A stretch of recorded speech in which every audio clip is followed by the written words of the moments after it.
నమస్కారం దూరదర్శన్ వార్తలకు స్వాగతం నేను సందీప్ ముందుగా వార్తల్లోని ముఖ్యాంశాలు భారత్ యునైటెడ్ కింగ్డమ్ దేశాల మధ్య చారిత్రాత్మక స్వేచ్ఛా వాణిజ్య ఒప్పందం నేడు సంతకాలు చేయనున్న ఇరు దేశాల ప్రధానులు ఒప్పందాన్ని తమ దేశానికి దక్కిన భారీ విజయంగా పేర్కొన్న యూకే పీఎం కీర్ స్టార్మర్ ఢిల్లీలో ఖర్గే రాహుల్ గాంధీతో ముఖ్యమంత్రి రేవంత్ రెడ్డి భేటీ రాష్ట్రంలో చేపట్టిన కులగణనపై పార్టీ ఎంపీలకు ప్రెజెంటేషన్ ఇవ్వనున్న సీఎం ముంబై రైలు పేలుళ్ల కేసులో కీలక మలుపు బాంబే హైకోర్టు తీర్పుపై స్టే విధించిన సుప్రీంకోర్టు బీహార్లో ఓటరు జాబితా సవరణ ప్రక్రియపై స్పందించిన ఈసీ నకిలీ ఓట్లను తొలగించడానికే తాము ప్రయత్నిస్తున్నామని వెల్లడి పార్లమెంట్లో కొనసాగుతున్న ప్రతిష్టంభన మధ్యాహ్నం 2 గంటల వరకు ఉభయ సభలు వాయిదా చైనా సరిహద్దుల్లో రష్యా విమానం గల్లంతు 50 మంది ప్రయాణికుల ఆచూకీ కోసం కొనసాగుతున్న ప్రయత్నాలు ఇంకా వైద్యుల పర్యవేక్షణలోనే వికెట్ కీపర్ రిషబ్ పంత్ కాలి గాయంపై మరింత స్పష్టత కోసం స్కానింగ్ చేయించినట్లు బీసీసీఐ వెల్లడి రాష్ట్ర వ్యాప్తంగా 2 రోజుల పాటు భారీ వర్షాలు తెలంగాణలోని పలు జిల్లాలకు రెడ్ అలర్ట్ బంగాళాఖాతంలో రేపు అల్పపీడనం ఏర్పడే అవకాశం ఉందన్న ఐఎండీ ఇక వార్తల్లోని వివరాలు విపక్షాల ఆందోళనతో పార్లమెంట్లో ప్రతిస్పందన కొనసాగుతోంది వరుసగా 4వ రోజు కూడా సభా కార్యకలాపాలకు పదే అంతరాయం కలిగింది పహల్గాం దాడిలో వైఫల్యం ఆపరేషన్ సింధూర్ నిలిపివేయడానికి కారణాలు బీహార్లో ఓటరు జాబితా సవరణపై తాము ఇచ్చిన వాయిదా తీర్మానాలపై ప్రతిపక్షాలు ఇవాళ కూడా చర్చకు పట్టుపట్టాయి పెద్ద పెట్టున నినాదాలు చేస్తూ స్పీకర్ పోడియం వద్దకు వెళ్లేందుకు విపక్ష సభ్యులు ప్రయత్నించారు సభా కార్యకలాపాలు సజావుగా సాగేలా సహకరించాలంటూ స్పీకర్ ఓం బిర్లా పదే విజ్ఞప్తి చేశారు అయినా విపక్ష సభ్యుల ఆందోళన కొనసాగడంతో లోక్సభను మధ్యాహ్నం 2 గంటల వరకు వాయిదా వేస్తున్నట్లు ప్రకటించారు మరోవైపు రాజ్యసభ సైతం విపక్ష సభ్యుల ఆందోళనతో మధ్యాహ్నం 2 గంటలకు వాయిదా పడింది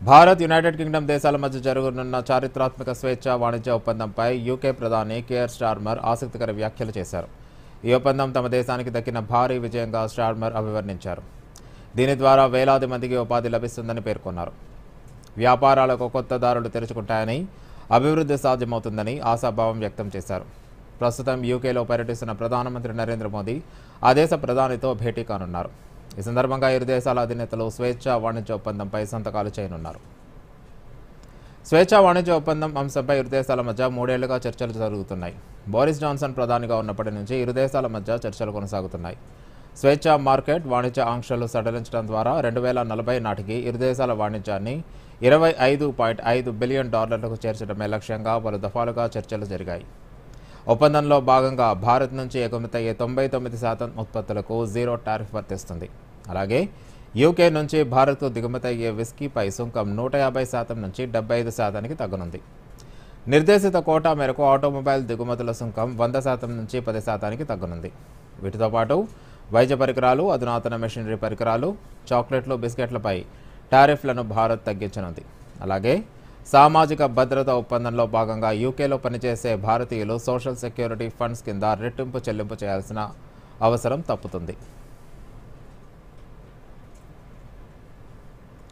2 దేశాల పర్యటనలో భాగంగా యూకేకి చేరుకున్న ప్రధాని నరేంద్ర మోదీకి లండన్లో అపూర్వ స్వాగతం లభించింది లండన్లోని ప్రవాస భారతీయులు ప్రధాని మోదీకి ఘన స్వాగతం పలికారు విదేశాల్లో ప్రవాస భారతీయుల నుంచి లభిస్తున్న ఆదరాభిమానాలపై ప్రధాని మోదీ ఎక్స్ వేదికగా స్పందించారు తనకు హృదయపూర్వక స్వాగతం పలికిన ప్రవాస భారతీయులకు మోదీ కృతజ్ఞతలు తెలిపారు భారతదేశ అభివృద్ధి పట్ల వారి ఉత్సాహం అంకితభావం చూస్తుంటే భారతీయుడిగా గుండె ఉప్పొంగుతోందన్నారు లండన్కు బయలుదేరే ముందు ప్రధానమంత్రి బ్రిటన్ నేతలతో భేటీకి ఆసక్తిగా ఉన్నట్లు ట్వీట్ చేశారు భారత్ బ్రిటన్ మధ్య గత కొన్ని సంవత్సరాలలో వాణిజ్యం సహకారం పెట్టుబడి సాంకేతికత ఆవిష్కరణ రక్షణ వంటి రంగాలలో సంబంధాలు విస్తరించాయన్నారు బ్రిటన్ ప్రధానమంత్రితో తన సమావేశంలో 2 దేశాలలో అభివృద్ధి ఉద్యోగాల కల్పన దిశగా చర్చలు జరుగుతాయని చెప్పారు కాగా యూకే పర్యటన సందర్భంగా మోదీ బ్రిటన్ ప్రధానమంత్రి కీర్ స్టార్మర్తో ఇవాళ ద్వైపాక్షిక చర్చలు జరుపుతారు అలాగే బ్రిటన్ కింగ్ చార్ల్స్ III కూడా మోదీ భేటీ అవుతారు. ఇక భారత్లో పెట్టుబడులు పెట్టేలా భారత్ బ్రిటన్ బిజినెస్ లీడర్లతో సైతం మోదీ భేటీ అవుతారు. ఇక దేశాధినేతల సమావేశంలో ప్రాంతీయ అంతర్జాతీయ అంశాలపై కూడా చర్చిస్తారు. భారత్ నుంచి పారిపోయిన ఆర్థిక నేరగాళ్లను తిరిగి అప్పగించడం, వ్యాపారం, సాంకేతికత, పరిశోధన, ఆవిష్కరణలపై పరస్పర సహకారాన్ని మరింత ముందుకు తీసుకెళ్లే దిశగా చర్చలు జరగనున్నాయి. ప్రధాని హోదాలో మోదీ 4వ బ్రిటన్లో పర్యటిస్తున్నారు. ఢిల్లీ పర్యటనలో భాగంగా ముఖ్యమంత్రి రేవంత్ రెడ్డి కాంగ్రెస్ పార్టీ పెద్దలను కలిశారు. ఏఐసీసీ అధ్యక్షుడు మల్లికార్జున్ ఖర్గేతో సమావేశమైన సీఎం పార్టీ అగ్రనేత రాహుల్ గాంధీతోనూ సమావేశమయ్యారు. తెలంగాణలో సామాజిక, ఆర్థిక, విద్యా, ఉపాధికి సంబంధించిన రాష్ట్ర ప్రభుత్వం తీసుకున్న చర్యలను వివరించారు. రాజకీయ కుల సర్వే తీరును, రాష్ట్ర శాసనసభ ఆమోదించిన బిల్లులకు సంబంధించి అంశాలను ఇరువురు నేతలకు వివరించారు. కాగా దేశంలో తొలిసారిగా చేపట్టిన కుల గణనపై పార్టీ ఎంపీలకు రేవంత్ రెడ్డి వాళ్ళ ప్రెజెంటేషన్ ఇవ్వబోతున్నారు. దీనివల్ల బడుగు, బలహీన వర్గాల సంక్షేమం, సామాజిక న్యాయం కాంగ్రెస్కే సాధ్యమనే అంశానికి దేశవ్యాప్తంగా ప్రచారం కల్పించడానికి వీలవుతుందని కాంగ్రెస్ పార్టీ భావిస్తోంది. నాగార్జున సాగర్ జలాల విడుదల విషయంలో ఏపీ అధికారుల తీరుపై తెలంగాణ ఎన్ఎస్పీ అధికారులు అభ్యంతరం వ్యక్తం చేశారు. నాగార్జున సాగర్ కుడి కాలువకు ఏపీ ఎన్ఎస్పీ అధికారులు ఎటువంటి అనుమతులు లేకుండా నీటిని విడుదల చేశారని పేర్కొంటూ కృష్ణానది యాజమాన్య బోర్డుకు ఫిర్యాదు చేశారు.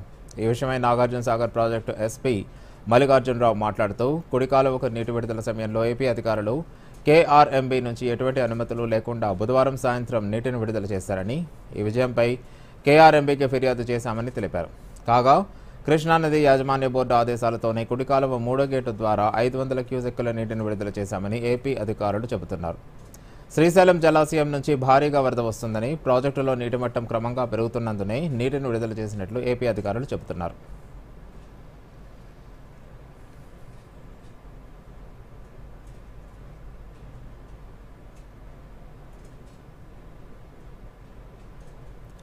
దేశంలో ఆదాయపు పన్ను చెల్లిస్తున్న వారి సంఖ్య ఇటీవల గణనీయంగా పెరిగింది.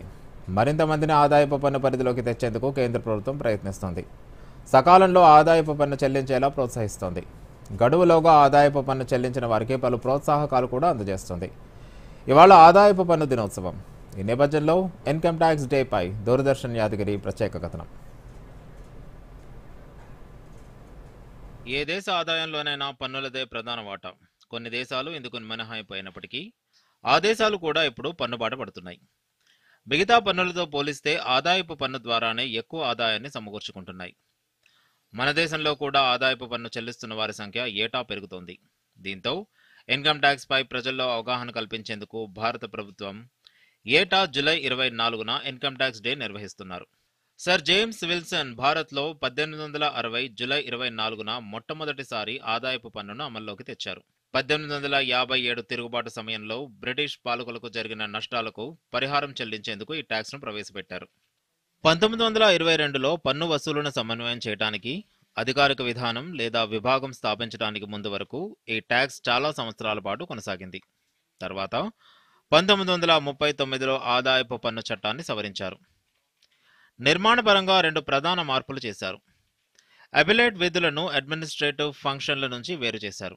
అలాగే ముంబైలో సెంట్రల్ చార్జ్ ప్రవేశపెట్టారు. భారతదేశంలో పన్ను విధానాన్ని తీసుకువచ్చి 150 ఏళ్లు పూర్తయిన సందర్భంగా 2010లో నిర్వహించిన ఒక కార్యక్రమంలో జూలై 24వ తేదీని ఆదాయపు పన్ను దినోత్సవంగా జరుపుకోవాలని ఆర్థిక మంత్రిత్వ శాఖ ప్రతిపాదించింది. దీనిని ఆమోదిస్తూ నిర్వహించిన కార్యక్రమాలను అప్పటి ఆర్థిక మంత్రి ప్రణబ్ ముఖర్జీ ప్రారంభించారు. దీంతో ప్రతి ఏటా జూలై 24న ఆదాయపు పన్ను దినోత్సవాన్ని అధికారికంగా నిర్వహిస్తున్నారు. ఆయకార్ దివస్ పేరుతో కేంద్ర ప్రభుత్వం పలు కార్యక్రమాలు నిర్వహిస్తూ ఇన్కమ్ ట్యాక్స్ పై ప్రజల్లో అవగాహన పెంపొందించేందుకు కృషి చేస్తోంది. పన్ను చెల్లింపులను ప్రోత్సహించడానికి, పన్ను చెల్లింపుదారులను చెల్లింపుల ప్రాముఖ్యత గురించి అవగాహన కల్పించడానికి ఆయకార్ దివస్ రోజున పలు కార్యక్రమాలు నిర్వహిస్తోంది. బాధ్యత గల పౌరునిగా సకాలంలో చెల్లించి దేశాభివృద్ధిలో ప్రతి పౌరుడు భాగమయ్యేలా ఈ కార్యక్రమాల ద్వారా అవగాహన కల్పిస్తున్నారు. దేశంలో ఆదాయపు పన్నుకు సంబంధించిన ప్రధాన కార్యాలయం దేశ రాజధాని ఢిల్లీలో ఉంది. కేంద్ర ప్రత్యక్ష పన్నుల వసూళ్ల ప్రధాన బాధ్యత ఈ కార్యాలయానిదే. ఆదాయపు పన్నుతో పాటు మిగతా ప్రత్యక్ష పన్నులకు సంబంధించిన వివరాలను central board of director taxes విభాగం కేంద్ర ఆర్థిక మంత్రిత్వ శాఖలో రెవెన్యూ విభాగానికి ఐటీ శాఖ రిపోర్ట్ చేస్తుంది. ఇన్కమ్ ట్యాక్స్ డేను పురస్కరించుకొని దేశంలోని ప్రాంతీయ పన్ను కార్యాలయాల ఆధ్వర్యంలో వారం రోజుల పాటు వివిధ కార్యక్రమాలు నిర్వహిస్తున్నారు. కాగా ఈ ఏడాది ఆదాయపు పన్ను రిటర్నులు సమర్పించడానికి జూలై 31 చివరి తేదీగా ఇన్కమ్ ట్యాక్స్ విభాగం ప్రకటించింది. గడువు తేదీలోగా ఐటీఆర్ సమర్పించకపోతే పెనాల్టీ చెల్లించాల్సి ఉంటుంది. గడువును పొడిగించే అవకాశం లేదని ఐటీ శాఖ ఇప్పటికే స్పష్టం చేసింది. Bureau report, Doordarshan news. దేశంలో పన్ను చెల్లింపు, సాంకేతిక పరిజ్ఞానం, సరళీకృత చట్టాలపై కీలక విషయాలు వెల్లడయ్యాయి.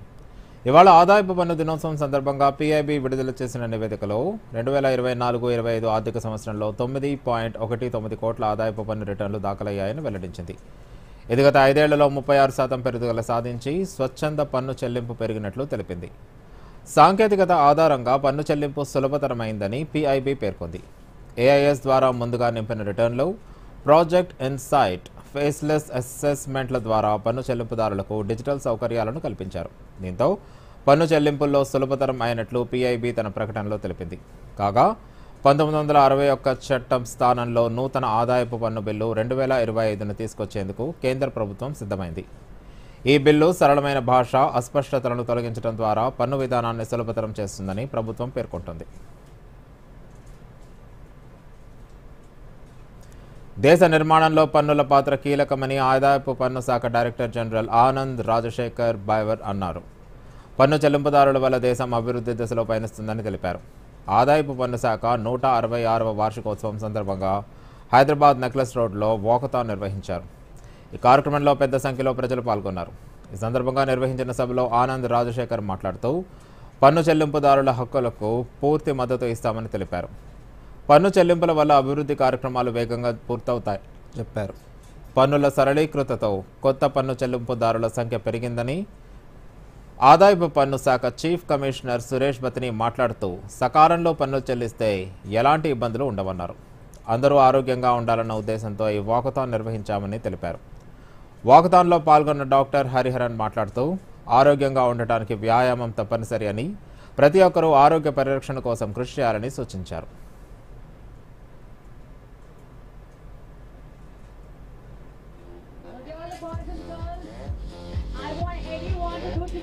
Together, when we have a chief guest, when we have a guest of honor. Right, come on everyone together.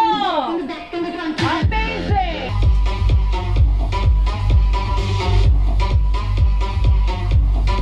As a special guest at today's walkathon on the occasion of the income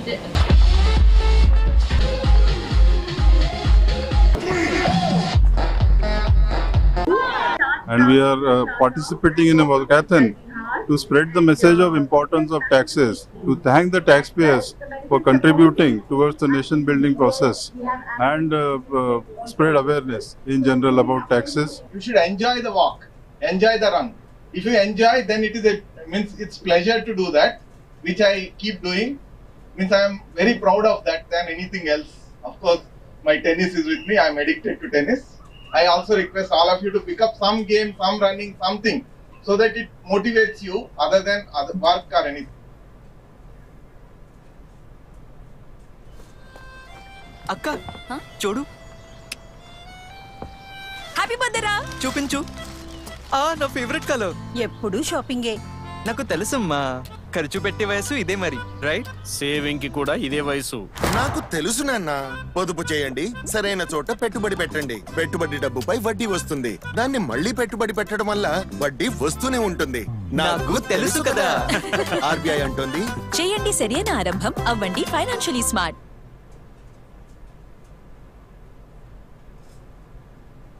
మీరేం చూస్తున్నారు నాన్న? నువ్వే అంటుంటావుగా, stock market లో కొంచెం ఆలోచించి అర్థం చేసుకుని invest చేయాలని. అందుకే కాస్త జ్ఞానం సంపాదిస్తున్నాను. ఎవరి నుంచి? అదే ఒక స్టాక్స్ ఎక్స్పర్ట్ ఉన్నాడు, గొప్ప ఎడ్యుకేషనల్ వీడియోలు చేస్తూ ఉంటాడు. దాంతో పాటు మంచి ఇన్వెస్ట్మెంట్ టిప్స్ కూడా ఇస్తాడు. నాన్న, ఈ వీడియోలని నమ్మకండి. మీ రీసెర్చ్ స్వయంగా చేసుకోండి, లేదా సెబీ రిజిస్టర్డ్ ఇన్వెస్ట్మెంట్ అడ్వైజర్ ని సంప్రదించండి. ఎడ్యుకేషన్ పేరుతో కొంతమంది ఇన్ఫ్లుయెన్సర్లు తరచూ ఇన్వెస్టర్ ని తప్పుదారి పట్టిస్తూ ఉంటారు. నష్టపోయేది మీరే.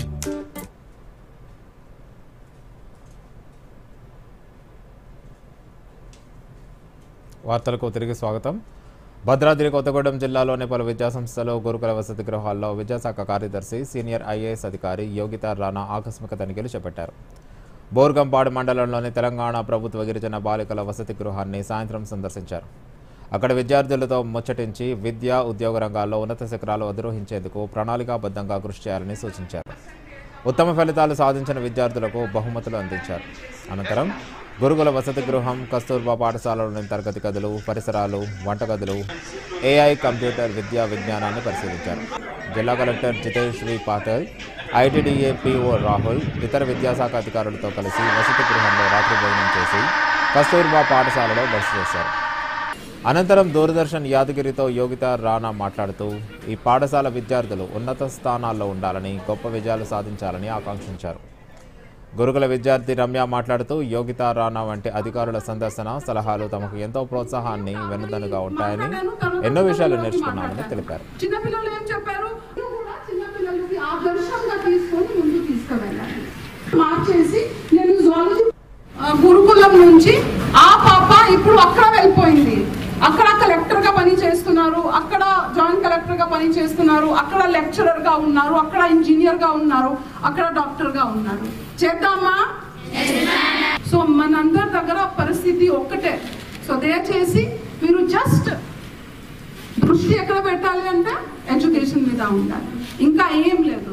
ఖచ్చితంగా God will bless all of you. ఖచ్చితంగా మీరు మీ ఎక్కడెక్కడ కోరుకుంటున్నారు, ఖచ్చితంగా మీరు ఆ స్థాయికి వెళ్తారు. నేను నమ్మి మీ అందరికీ మనందరి విద్యాశాఖ వైపు నుంచి మరి ఒకసారి శుభాకాంక్షలు చెప్పి బుర్గంపహాడ్ TGRJC హాస్టల్లో చదువుతున్నాను. మా దగ్గరికి ఈరోజు యోగిత రాణా మేడం గారు రావడం జరిగింది. మేడం రావడం మాకు చాలా ఆనందంగా ఉంది.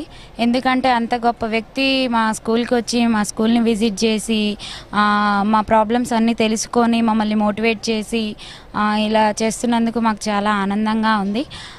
మేడం మాకు ఇంతలా సపోర్ట్గా ఉండడం మాకు చాలా సంతోషకరమైన విషయం. రోడ్లు భవనాల శాఖ ఆధ్వర్యంలో చేపట్టే హైబ్రిడ్ యాన్యుటీ మోడల్ రోడ్ల టెండర్లపై రాష్ట్ర ప్రభుత్వం కీలక నిర్ణయం తీసుకుంది. మొదటి దశలో 17 ప్యాకేజీల వారీగా మొత్తం 373 రోడ్ల పనులకు 6,478 కోట్ల 33 లక్షల రూపాయలతో బిడ్లను పిలవడానికి అనుమతి ఇస్తూ ఉత్తర్వులు జారీ చేసింది. మొత్తం 5,190 కిలోమీటర్ల మేర రహదారులను హ్యామ్ విధానంలో అభివృద్ధి చేయాలని రాష్ట్ర ప్రభుత్వం నిర్ణయం తీసుకుంది. ఇందులో ప్రస్తుతం ఉన్న 4,840 కిలోమీటర్ల రోడ్లను బలోపేతం చేయడంతో పాటు మరో 350 ఒక వరుస రహదారులను 2 వరుసలుగా మార్చానన్నారు. హ్యామ్ రోడ్లపై ఏర్పాటు చేసిన కన్సల్టెన్సీ సంస్థ సూచన మేరకు RMB సర్కిల్ వారీగా టెండర్లు పిలవాలని రాష్ట్ర ప్రభుత్వం ఉత్తర్వుల్లో పేర్కొంది. నల్గొండ సర్కిల్లో పెద్ద రోడ్డు నెట్వర్క్ ఉందని, దీనికి 2 ప్యాకేజీలుగా టెండర్లను పిలవాలని కన్సల్టెన్సీ సంస్థ సూచించింది.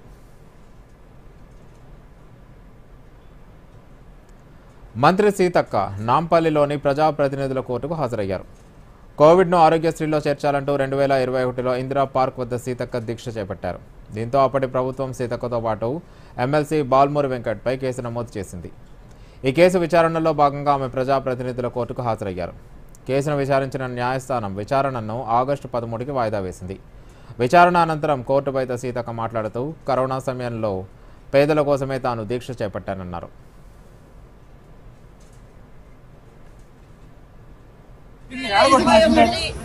ఏప్రిల్ 25-26 రోజులలో పీక్ స్టేజ్ లో కరోనా ఉండే రాష్ట్ర వ్యాప్తంగా కరోనా తోటి పెద్ద ఎత్తున సఫర్ అవుతున్నటువంటి పేదల కోసం కరోనాను ఆరోగ్యశ్రీలో చేర్చండి అని మేము ధర్నా చేస్తే దీక్ష చేస్తే ఆనాటి టీఆర్ఎస్ ప్రభుత్వం కేసీఆర్ ప్రభుత్వం ఆనాడు నా మీద మరి ఆనాటి NSCI అధ్యక్షుడు ఈనాటి ఎమ్మెల్సీ బాల్మూరి వెంకట్ మీద, మా NSCI హైదరాబాద్ జిల్లా అధ్యక్షుడు అమిత్ మీద, ఇంకా మిగతా సోదరుల మీద మరి మేమేదో కరోనాను వ్యాప్తి చేస్తున్నామని ఉల్టా తప్పుడు కేసులు పెట్టడం జరిగింది.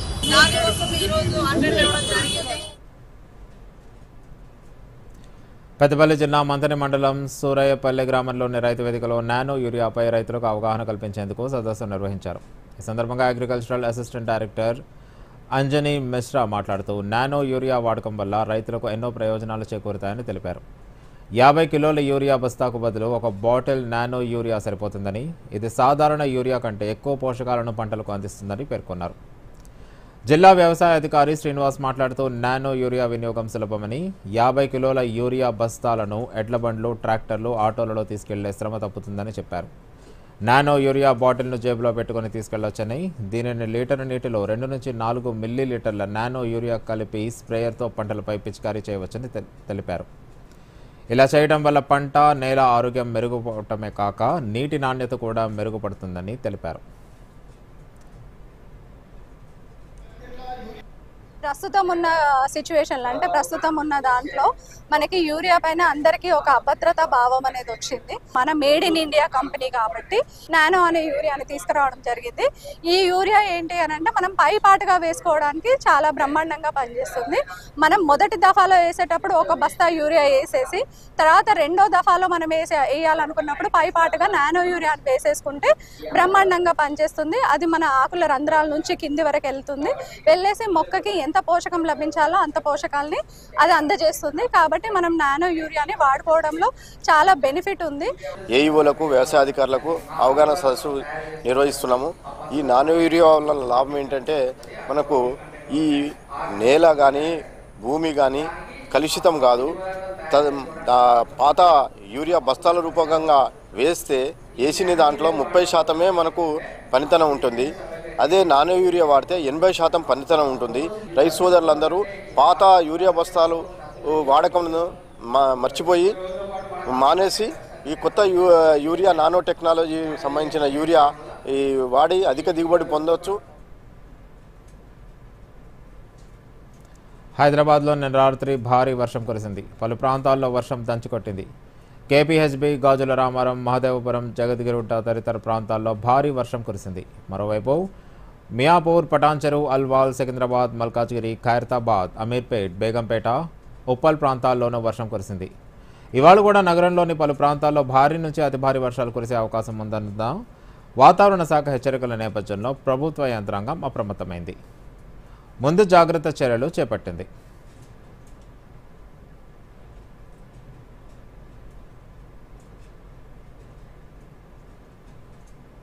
దీనిపై మరిన్ని వివరాలను మా ప్రతినిధి చంద్రశేఖర్ను అడిగి తెలుసుకుందాం. చెప్పండి చంద్రశేఖర్, వాతావరణ శాఖ హెచ్చరికల నేపథ్యంలో అధికారులు ఎలాంటి జాగ్రత్తలు తీసుకుంటున్నారు? రెగ్యులర్గా కురిసినటువంటి వర్షాలకు నగరంలో పలు ప్రాంతాలు జలమయమవుతున్నాయి. అదేవిధంగా ఈ రోజు ఉదయం నుంచి చూస్తున్నట్టయితే మొత్తం జననగరాల్లో ముసురు వర్షం కురుస్తుంది. ఈ వర్షం కాస్త సాయంత్రం వేళల్లో భారీగా కురుస్తుంది. దీనివల్ల పలు లోతట్టు ప్రాంతాలు జలమయమవుతున్నాయి. అదేవిధంగా కొన్ని చోట్ల ట్రాఫిక్ తీవ్ర ఇబ్బందులు ఏర్పడుతున్నాయి. దీనికి సంబంధించి హైడ్రా పలు చర్యలు తీసుకుంటుంది. అయితే ఇప్పటికే నగరంలోని పలు ప్రాంతాల్లో నిర్మించినటువంటి భారీ సంపల వల్ల కొన్ని ప్రాంతాల్లో వరద తగ్గింది. అయితే దాంతో పాటు అక్కడక్కడ చెట్టు కొమ్మలు విరిగిపడడంతో ప్రయాణికులకు ఇబ్బందులు ఎదురవుతున్నాయి. సందీప్, అలాగే చంద్రశేఖర్, ఏ శాఖలకు ఎలాంటి హెచ్చరికలు జారీ చేశారు, అలాగే ఏ ప్రాంతాల్లో ఎలాంటి అలర్ట్స్ జారీ చేయడం జరిగింది?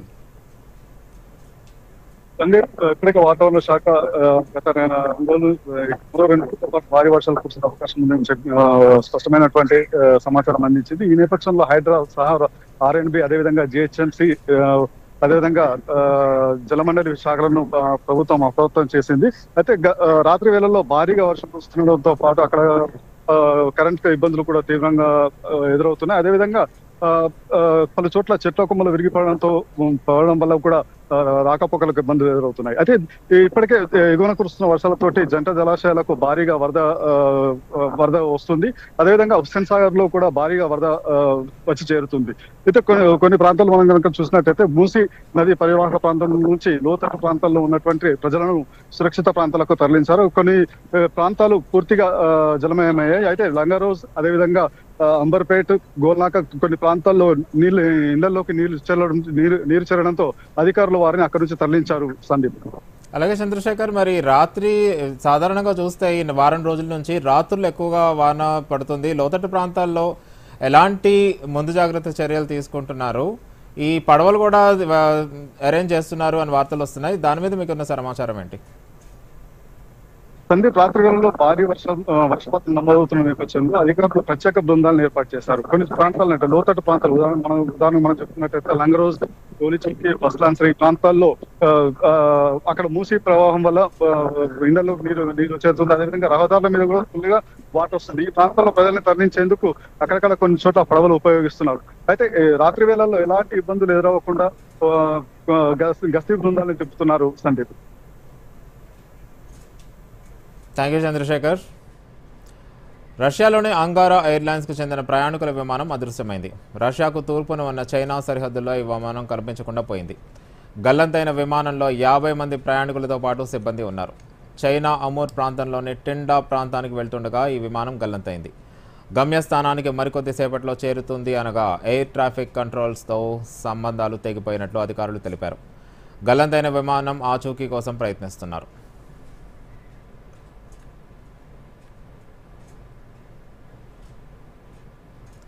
టీమిండియాకు ఊహించని దెబ్బ తగిలింది. జోరు మీద కనిపించిన పంత్ వోక్స్ వేసిన ఫుల్ లెంత్ బంతిని రివర్స్ స్వీప్ ఆడేందుకు విఫలయత్నం చేశాడు.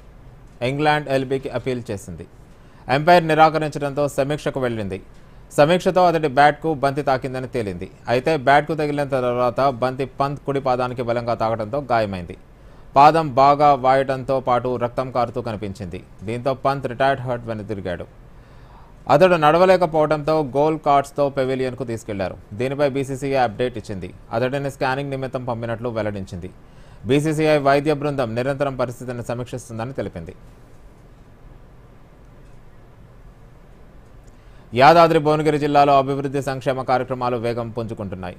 ఇటీవల జిల్లాలో జరిగిన అభివృద్ధి కార్యక్రమాలు, ప్రజాప్రతినిధుల పర్యటనలు, సంక్షేమ కార్యక్రమాలపై ఇవాల్టి డిస్ట్రిక్ట్ రౌండప్ చూద్దాం.